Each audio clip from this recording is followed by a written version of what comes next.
Dodger Nation, today's video is bigger than just one roster move. What we're seeing right now is the Dodgers not only reshaping their team, but shaking the entire sport. On one hand, MLB owners are reportedly furious after the Dodgers' latest superstar move and are now ready to push for a salary cap no matter what, even if it means another lockout and lost games. Let that sink in.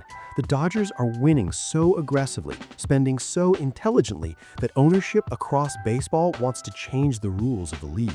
And on the other hand, we're seeing the real behind-the-scenes ripple effects of that dominance, like the Dodgers quietly losing an outfielder to the Yankees, simply because this front office is so stacked with talent that even elite defensive depth becomes expendable. A guy in the 99th percentile in outs above average, gone, because that's how deep this organization really is.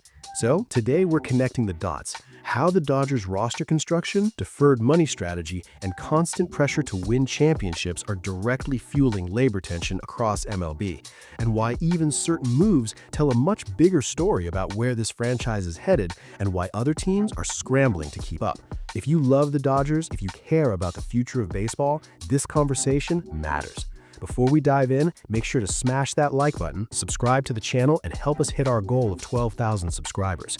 This is latest Los Angeles Dodgers news. I'm Victor, a diehard Dodgers fan, and trust me, the Dodgers aren't just playing baseball anymore, they're changing it. What's up, Dodger Nation? Before we get into this, hit that like button and subscribe to the channel because we are pushing hard toward 12,000 subscribers, and your support keeps this channel alive every single day. Now listen carefully. One contract, one superstar, one team. And now MLB owners are reportedly enraged and ready to go to war. According to multiple reports, Major League Baseball owners are preparing to push for a salary cap no matter what it takes, even if that means canceling games or risking an entire season. And yes, the Dodgers are right at the center of this storm. Let's talk about what's really happening, why this matters, and how this could reshape baseball as we know it. This week, Evan Drellich of The Athletic dropped a bombshell. MLB owners are reportedly raging after the Kyle Tucker deal with the Los Angeles Dodgers, and one source called it a 100% certainty that owners will push for a salary cap in the next labor negotiations. That word matters. You almost never hear MLB owners described that way publicly. Behind closed doors, maybe, but openly, that tells you how serious this has become. And according to that same source, these guys are going to go for a cap no matter what. That's not posturing, that's a threat. Let's be clear, this isn't just about Kyle Tucker, it's about what the Dodgers represent. The Dodgers are operating within the rules, using deferred money creatively, willing to spend to win, and building sustainable dominance. Kyle Tucker's deal, $60 million AAV, second highest in MLB history, came right after Shohei Ohtani's $700 million contract. To owners who don't want to spend, this looks like the system being broken. To Dodgers fans, it looks like competence. Here's the part that gets lost in the outrage. MLB owners have been pushing for a salary cap for more than 50 years. This is not new. What is new is how aggressive they sound right now. Other major sports leagues, NFL, NBA, NHL, all have salary caps, yes, but they also have salary floors, revenue sharing, and a much higher percentage of league revenue going to players. MLB does not. That's why players have always resisted. That phrase should worry everyone, because no matter what historically means lockouts, canceled games, lost seasons. We've been here before. In 1994, owners pushed for a cap. Players refused. Result? Last third of the season canceled. Entire postseason wiped out. 1995 season delayed and shortened. Baseball nearly destroyed itself.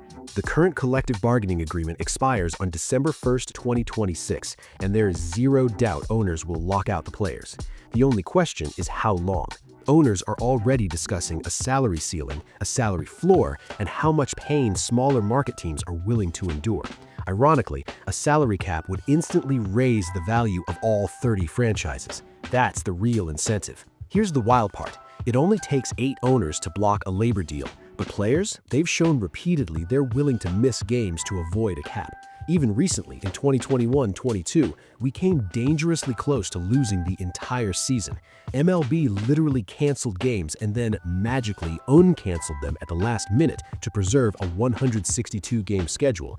It was chaos. and we are heading straight back there.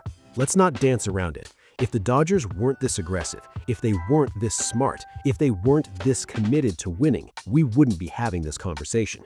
The Dodgers didn't break baseball, they exposed it. They showed what happens when ownership actually invests in player development, analytics, long-term planning, and championships. And now the rest of the league wants to change the rules. Dodger Nation, this is bigger than one signing. This is about the future of baseball. So I want to hear from you. Should MLB have a salary cap? Are owners blaming the Dodgers instead of themselves? And are we really headed for another lockout? Drop your thoughts in the comments, because one thing is clear. The Dodgers didn't just sign Kyle Tucker, they shook the entire league. This is latest Los Angeles Dodgers news, and things are about to get very interesting. Before we jump in, smash that like button and subscribe to the channel because we are pushing hard toward 12,000 subscribers, and your support truly keeps this channel growing. Now, let me ask you something.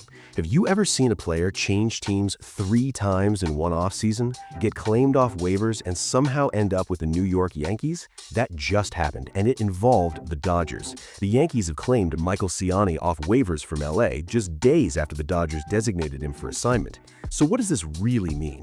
Did the Dodgers lose something important, or was this simply the cost of doing business after signing Kyle Tucker? Let's break it all down. Here's the timeline. The Dodgers designated Michael Ciani for assignment in order to clear a 40-man roster spot to officially finalize the Kyle Tucker signing. 2 days later, the New York Yankees claimed him off waivers, and they DFA'd Caleb Ort to make room. That's it. No trade, no drama behind the scenes. Just pure roster math. Ciani is now on his 3rd organization this offseason. Let that sink in. Finished 2024 in the Cardinals system, claimed by the Braves in November, DFA'd in December so Atlanta could sign Mikey Stremski, claimed by the Dodgers on December 12th, DFA'd again after the Tucker signing, now a Yankee. That tells you exactly how teams view him. Useful piece, not untouchable. Michael Ciani is 26 years old, a former 4th-round draft pick, and has MLB experience across 4 seasons with the Reds and Cardinals. In 2024, he appeared in a career-high 124 games, but played only 19 MLB games for St. Louis. Spent most of the year in AAA Memphis. This is not a bat-first player. This is a defense-first outfielder. Here's where Ciani stands out. In 2024, he ranked in the 99th percentile in outs above average, posting plus 16 OOA. That's elite. That's game-changing defense. He can play all 3 outfield positions, and late in games, that matters. There's also speed, 21 career stolen bases, 26 attempts. But here's the catch. 20 of those steals came way back in 2014. Speed exists, but it's not a major weapon anymore. This move screams Andrew Friedman roster management. The Dodgers claimed Ciani largely for organizational depth. He was likely viewed as a replacement for Justin Dean, who the Dodgers lost to the Giants on waivers. Same idea, defensive-minded, speed, late-inning utility, AAA stash. But once the Tucker signing became official, someone had to go, and Ciani was the easiest choice. Short answer, no. In a perfect world, Ciani was probably the 6th outfielder, or lower on the depth chart. He was never projected to be an everyday contributor.